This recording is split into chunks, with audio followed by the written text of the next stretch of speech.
Here's some botched up extra bits. Fries on the side. This is the problem because your main issue with the Roman Reigns match when you were talking to me about it, when you were just watching it through, was that you said you loved the story, but there was no in-ring quality. You thought the match itself was pretty dire. So let me explain this. The first 15 minutes of their match, I loved it. I thought those two together, great chemistry. It was a decent match, but they overbooked the match in the last 10 minutes. There was too much of choking each other unconscious, and the referee would just stand there on top of him and say, "Do you quit? Do you quit? Do you quit?" The guy's unconscious, not answering. Like, how does that make any logical sense? Everyone just looks stupid. And then people run into the cell, so no longer do we have this gimmick of they're trapped in a cell, they're going to kill each other. No, the door's open, there's like 8 people in there, but the 8 people aren't doing anything. They're not holding anyone back, they're not getting in the way. They just stood there crowding the place. And it just more and more things, more and more layers keep happening, and none of it makes sense. And for me, it was just tearing the match apart. And I thought the match was thrown out. And then they beat up, and then we get that really cool spot where Roman sat there, and he starts crying. He's like, "Who have I become?" And Jimmy's like, "We're there for you, brother. We'll help you." And he starts choking him out. And then Jay quits to save his brother, which in the moment itself is really cool, but I thought the match had been thrown out 10 minutes ago. I didn't realise we still had a match here. It was chaos and absurd. This is a really interesting perspective that you're showing me, because I did not see any of this stuff that you're talking about. I did not see the crowding of the cell. I didn't see the rules of the cell having to be closed, because basically, fundamentally, they got me. They got me in the story.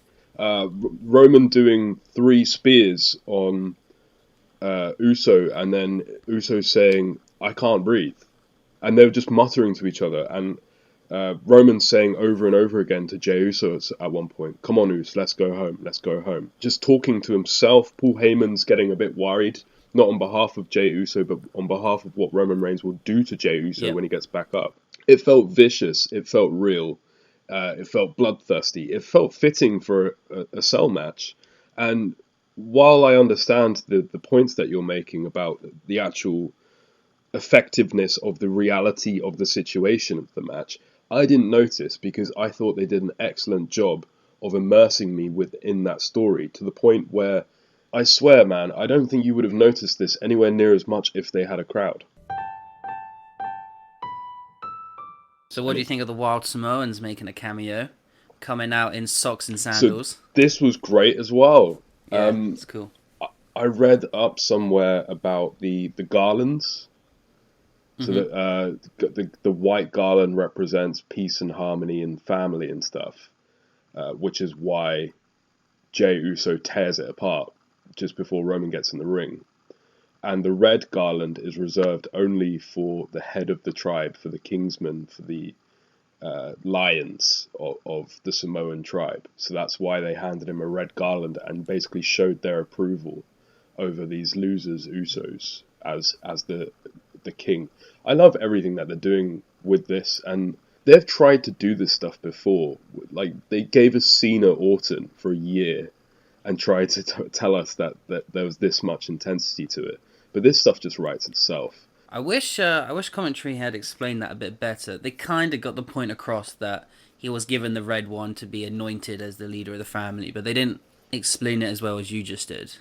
Well, it's just Cole getting a bit too excited, isn't it? Because I picked up that white garland bit from him directly, and that made me go look up the red stuff, which they should have just mentioned. But then, obviously, again, there's little things like that. The red and white garland, the fact that Jay was wearing white and Roman was wearing black. These seem like small details that Vince wouldn't tell Cole to say, because Vince didn't come up with them. This seems like a lot of this story has been created between the Usos and Roman. Yeah. And they've put in small, tiny details because they actually care about the program. So you reckon we're going to one day get Roman versus Rock? I think it has to build up to that, right? Like, At Mania. I assume they went with Jay 2 months in a row because Jimmy's currently injured. I would have assumed that it would be Jay and Jimmy down the line The Rock. I think The Rock might make an appearance at Survivor Series if they actually want to plan in advance for once, and then build up to that Mania match. If they've got the cash for it. But isn't Rock officially on the Impact roster now? Yeah, well, he is. It's been an interesting week in wrestling, man. I didn't have too much of a problem with it, as much as I thought I would. And that's purely because he, after coming off the top of the cell, it wasn't the top of the cell, because really didn't impress me much. It was... No, they kind of went up there, did a couple of things, then came straight back down again. Yeah, I mean, honestly, man, like, getting good reviews, I didn't see much of anything in it. I thought it was long, drawn out. They didn't have anything to do after the women's. They went to the top just because they needed to have an angle to do. The shots of the drone was cool. They had drone shots going around the cell, but they didn't do anything on the cell. And then they basically got down to a level which is at the same level as the top rope. Drew took a bump from the top rope, basically. But it was the dragging himself past round the cell, back into the ring. I loved him doing a desperation attempt backslide, which is how he won SummerSlam match. Just little attentions to detail like that, going for the Claymore, and then finally Randy Orton puts him out of his misery. I thought, if you're going to take the belt off Drew, that's the best way to keep him strong. Well, a lot of people thought he was going to drop it last pay-per-view. I'm not going to take credit for this, but someone else online came up with a really good idea. So The Miz won the Money in Bank briefcase, right? Yeah. The idea being that The Miz would cash in the briefcase during the Hell in a Cell match, but then Randy Orton pins The Miz rather than pinning Drew to win the belt. So Miz joins the triple threat and then gets... Yeah. I get that, yeah. So then Drew wouldn't be pinned for the belt, giving an argument to the fact that they could have a rematch down the road. The basic issue I have with this is not the way that they booked it. I thought the agents did a really good job tonight of trying their very best to keep everybody strong. I've been a Randy Orton fan since I was a kid, man, but he's getting to a point now, he's getting to that Undertaker point. He doesn't need a belt. He doesn't need anything. No, everything he does from now on will feel interesting without a championship. Did you hear the statistic that he's now matched Triple H in World Championships? That's disgusting. Does that should make you happy? No, Orton's one of those guys that in a perfect world would fuck off to AEW for like 6 months and then take a year off and then come back. Well, Randy Orton has had a bit of a gimmick change, I feel. Well, in the last week, it seems like he's cosplaying as Agent 47 from Hitman, dressing up in costumes and attacking people. I loved his night vision goggles.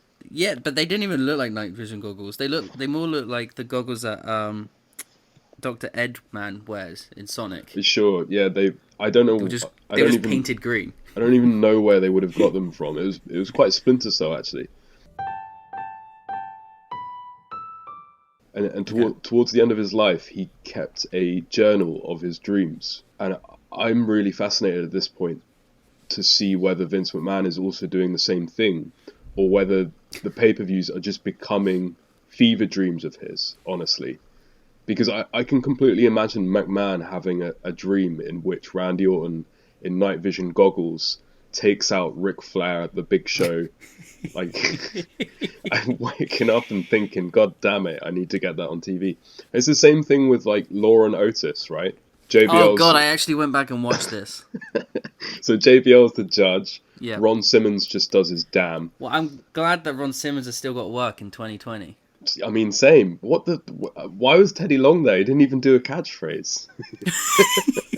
He just said, "Oh yeah, no, I completely understand Japanese." Yeah, but then in the wide angle, he wasn't even in the shot. I got no idea where he came from or where he went. I mean, if that's not a Vince McMahon dream, that he just woke up one day and said, "I've just had this dream, this is happening now," I don't know what is. And The Miz is a lawyer, and... I thought it must have been actually quite awkward for them filming that scene, because the Miz was the lawyer and JBL was the judge. Yeah. Right? Yeah. And JBL used to beat the shit out of the Miz. I was there thinking that Wrestler's Court has got posh. You know, they got fancy furniture. They got a bailiff. I'm surprised they didn't make more inside jokes about it, honestly. hell, if you got nothing to lose, turn Otis heel. Oh god. You know, turn Otis heel, turn Elias face, turn these guys that are one type of character to the crowd the other way, just to see if they can do it. Because you might actually get a winner. You don't even know, and this is the ideal time to try it out. Heyman was saying that it's impossible for them to gauge what's really getting over because there's no crowd reaction. So they're just going over what the internet is saying, but Vince doesn't read comments over the internet. So Vince is just in like an island by himself right now, just doing whatever he wants, I think. No idea what's over. Well, he always has been, hasn't he? Yeah. But like you said, no, he was listening to when Otis got over with the crowd, so he was using that the live crowd to gauge who to push, and now he just doesn't have that. I think it was the last vestige with reality that he had left. It was his only society, the WWE crowd, as sad as that sounds. Sure. So now he's just a man on an island. So that brings us to the only match we haven't talked about, I think. Dude, match of the night for me, Sasha Banks beats... Whoa, what about Bobby Lashley versus We discussed Slapjack, that as much man? as it needed to be discussed. I hate this fucking feud, Do you have man. any... It pisses me off, because it's heels versus heels, and they want you to give a shit. And why do I give a shit about either team? I would like to give massive congratulations to MVP and the Hurt Business for not drowning under the absolute dredge that a feud with Retribution brings. MVP still No, they're going to sounds come out as the winners. It's Retribution are going to be buried. But the whole concept of Retribution at this point is just ridiculous, man. Did you see the thing on Raw with Maya Yim shouting, "Get it off me, get it off me, get it off me"? And she's rolling around on the floor, scratching herself, saying, "Get it off me." It looked like she was having a seizure. Oh yeah, you said something about this. What? So I assume that the new gimmick, right, is... Hear me out here, because I tried to think of it from Vince McMahon's perspective. The new gimmick is that they've been microchipped. What? By Ali, the computer hacker. Oh, fuck off. And he's mind controlling them so that they defeat the system, because he's bitter that none of his pushes have worked out, and they're gonna his hacking machine's gonna break, and they're gonna come back alive and go back to being Djokovic and be like, what's going on? Where have we been? I bet you a fucking pipe. No. I bet you a pipe, That's complete man. science fiction, because there's no way that's a thing. I also love I find storyline. I find it really funny that the Nexus was actually pretty successful. In history. They were really popular at the beginning. So why didn't they just turn up from NXT as themselves and call themselves Nexus Part 2? We're taking over. Why did they have to be? Why did they have to be some sort of weird Bane masks? And the masks don't even work. Maya Kim is so obviously it's her. You can tell. Well, no, it's not even that, dude. If you watch her promo, she has to keep pushing it up. It's falling off. Brilliant. Yeah, you missed one nice power slam. That was who is Slapjack? Slapjack is Shane Thorne, who I'm not very familiar with. Yeah, I was hoping you knew anything about him. I know of him, but I think wasn't he part of a tag team? And he was hanging around Raw for 2 weeks with MVP, and then he just ran away again. Do you remember that? Anyway, yeah. So Sasha Banks versus Bayley. I don't know anything. I can't say anything about WWE anymore. They used to be painfully predictable, but they're getting to a point now where they're no longer predictable at all, in a very bad way. That's because they change the decision every 5 minutes. Yeah. Maybe they'll just keep defending the briefcase all the way up until whenever the next pay-per-view is. Do you want to hear something funny about Tucker turning on Otis? Go on. They're on different brands. Oh, brilliant! I thought Tucker was technically unbranded. No, he was branded. He was branded to Raw on the internet. Oh, okay. And Otis is on SmackDown. So they've just started a feud between two people in different brands, 1 week removed from the draft. Oh my god! I thought you'd like that one. Of course they have, because there's no rules. Who cares? I think John Morrison needs to get away from this stink. I think yes, he's much better than this. He's way too good for this. Like, because Miz is a company, Miz will do whatever McMahon asks him to, and he'll lap it up and say yes, sir. But John Morrison, since he's come back for his retirement hedge fund, I thought they would have used him a little bit better than the way that they've treated him. Vince probably doesn't even know John Morrison did anything while he was gone. He's just like, oh, there's the Miz tag team partner back again. So that's a thing again. Yeah, I mean, the actual match was a boring television match, just the same as the Jeff Hardy match. Hell, if you got nothing to lose, turn Otis heel. Oh god. Turn Otis heel, turn Elias face, turn these guys that are one type of character to the crowd the other way, just to see if they can do it. Because you might actually get a winner. You don't even know, and this is the ideal time to try it out. Heyman was saying that it's impossible for them to gauge what's really getting over because there's no crowd reaction. So they're just going over what the internet is saying, but Vince doesn't read comments over the internet. So Vince is just in like an island by himself right now, just doing whatever he wants, I think. No idea what's over. Well, he always has been, hasn't he? Yeah. But like you said, no, he was listening to when Otis got over with the crowd, so he was using that the live crowd to gauge who to push, and now he just doesn't have that. I think it was the last vestige with reality that he had left. It was his only society, the WWE crowd, as sad as that sounds. Sure. So now he's just a man on an island. So that brings us to the only match we haven't talked about, I think. Dude, match of the night for me, Sasha Banks beats... Whoa, what about Bobby Lashley versus We discussed Slapjack, that as much man? as it needed to be discussed. I hate this fucking feud, Do you have man. any... It pisses me off, because it's heels versus heels, and they want you to give a shit. And why do I give a shit about either team? I would like to give massive congratulations to MVP and the Hurt Business for not drowning under the absolute dredge that a feud with Retribution brings. MVP still No, they're going to sounds come out this the winners. It's Retribution are going to be buried. But the whole concept of Retribution at this point is just ridiculous, man. That, like, did you see the thing on Raw with Maya Yim shouting, "Get it off me, get it off me, get it off me"? And she's rolling around on the floor, scratching herself, saying, "Get it off me." It looked like she was having a seizure. Oh yeah, you said something about this. What? So I assume that the new gimmick, right, is... hear me out here, because I tried to think of it from Vince McMahon's perspective. The new gimmick is that they've been microchipped. What? By Ali, the computer hacker. Oh, fuck off. And he's mind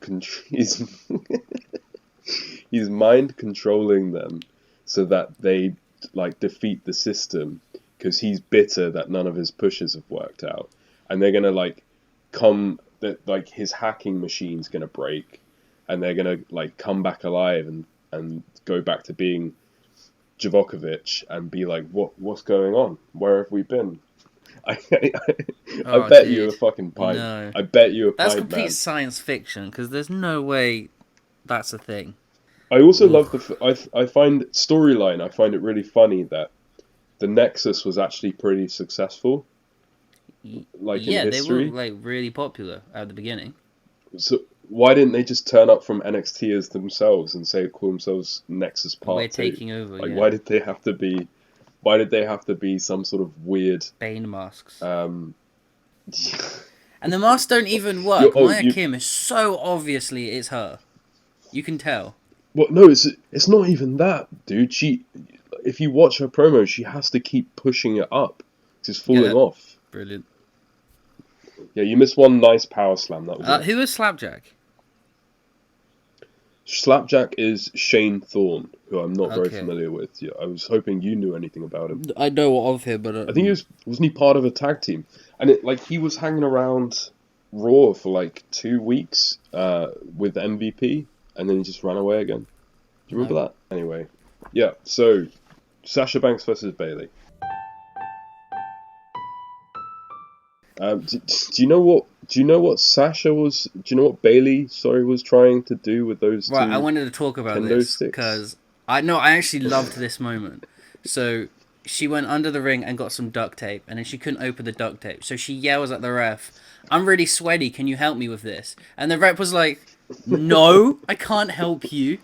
Like his tone was just like, "Are you an idiot? Of course I can't help you." The competitor, and I just love the fact that I don't know if that was ad-libbed, whether she didn't want the camera to pick her Definitely. up, or whether she did it on purpose. But either way, I think it fits her character perfectly that she's so up her own arse that she thinks people are going to help her beat someone up. You know, I thought it was fantastic. And then she taped up some fucking kendo sticks that just looks useless and stupid. And then she turns around to the commentary team and is like, "You see what I did there? This is gonna really hurt." And we're all looking at it like, "What are you on?" It's fucking useless. And anyway, so much time has stalled. I was like, "Oh, they've botched a moment here." But then Sasha's got the fire extinguisher, and then they keep going. I was like, "Oh, was she stalling for time on purpose, or did she not hit a mark and then they just saved it?" Either way, it worked.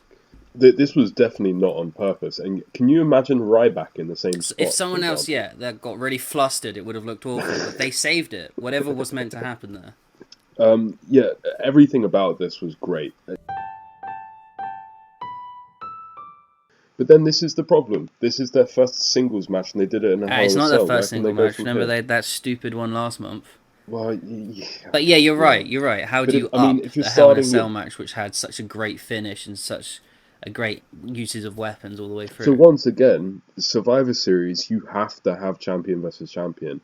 Hell in a Cell has to be in Hell in a Cell. It's quite clear that that problem with the latter end of the year is the gimmicks. Because after Survivor Series, you've got TLC. Yeah, haven't you? TLC after that, and then what's December? Or is that December? That's December. Then Royal Rumble, then Elimination Chamber. Because I think between Hell in a Cell and Survivor Series, they usually have a Saudi show. Probably not going to happen this year, no? No. No. But no, that's the problem, right? You have. I don't think McIntyre would have lost the belt this month if they didn't have to do the champion versus Roman. Sasha Bailey definitely would have happened and existed if they didn't have to face the Raw Women's Champion off against the SmackDown Women's. They cause issue for themselves in their schedule before they've even gotten round to writing a story. That's crazy, isn't it? That they do that to themselves. Is that just all branding and all, or do you think that's just all Vince? I think that's. I can't blame Vince for that. I think that's branding. I think they obviously do it for a reason, right? Like, you can't. As much as we think it's stupid, there must be a reason that they have Hell in a Cell every single year. Like, they must get a certain amount of casuals in. Yeah, because I mean, look how important Rumble and Mania are. Once you've done TLC for so many years, it's got that name value. But this is where I do become a bit. I try to defend WWE at a certain point, because can you imagine any other wrestling company with the schedule that they have, where they have to do this match, this match, this match every single month, and they do it as consistently as WWE managed to. Not as this consistently, but TNA kind of did it. They had Lockdown and they had Destination X. I thought about Lockdown earlier today when I was watching Bobby Lashley versus Slapjack, because you can kind of see why the early lockdowns were a bit of a bad idea, right? Yeah. Because they just they had everything in the cage. Bobby Lashley versus Slapjack in the cage. But it kind of worked, because they put... I know TNA had a lot of stupid gimmicks, but most of the matches had an extra layer to them. And then after you've watched 3 matches, the cage was just kind of there. You didn't notice it so much. I think the problem is it was Hell in a Cell, regular match, Hell in a Cell, regular match, Hell in a Cell. Whereas if they'd all been in Hell in a Cell, I don't think it would have taken... It would ruin the Hell in a Cell as a gimmicked match completely if it hasn't been ruined already, but I feel like it wouldn't ruin the show. Sure. But yeah, for me, the Hell in a Cell gimmick's been ruined already. Everything's starting to be a little bit ruined. I don't know, I still like a Money in the Bank. Well, apart from this year's one. Yeah, well, I was going to say, I do have a soft... I see, everybody seems to have their own favourite gimmick pay-per-view. I always have a soft spot for an Elimination Chamber. Yes, those are still good. But... well, I'm not keen on the square cage. but again, why do we have to overkill the overkill? You've already got it once a year. Do we need 2 to a show. Yeah, exactly. Did you notice that they try to present the Hell in a Cell cage differently with each match? So, the first one they did the entrances and then the cage lowered, and then the second one. No, sorry, the cage lowered and then they walked in. Oh, The second yeah. one they came in and then the cage lowered, and then the third one they lowered it with pyros and fire was erupting everywhere. Yeah. Yes, they try to make it feel different every time. Emperor's New Clothes. Exactly, didn't really work. exactly. But I did find it funny that they. This just shows you that nobody watches the pre-show and they know it. They lowered the cage. They lowered the cell as the pre-show was going off the air, and then went onto the air of the pay-per-view and lowered the cell again. Yeah, brilliant. So That's funny. Okay, well, that's that.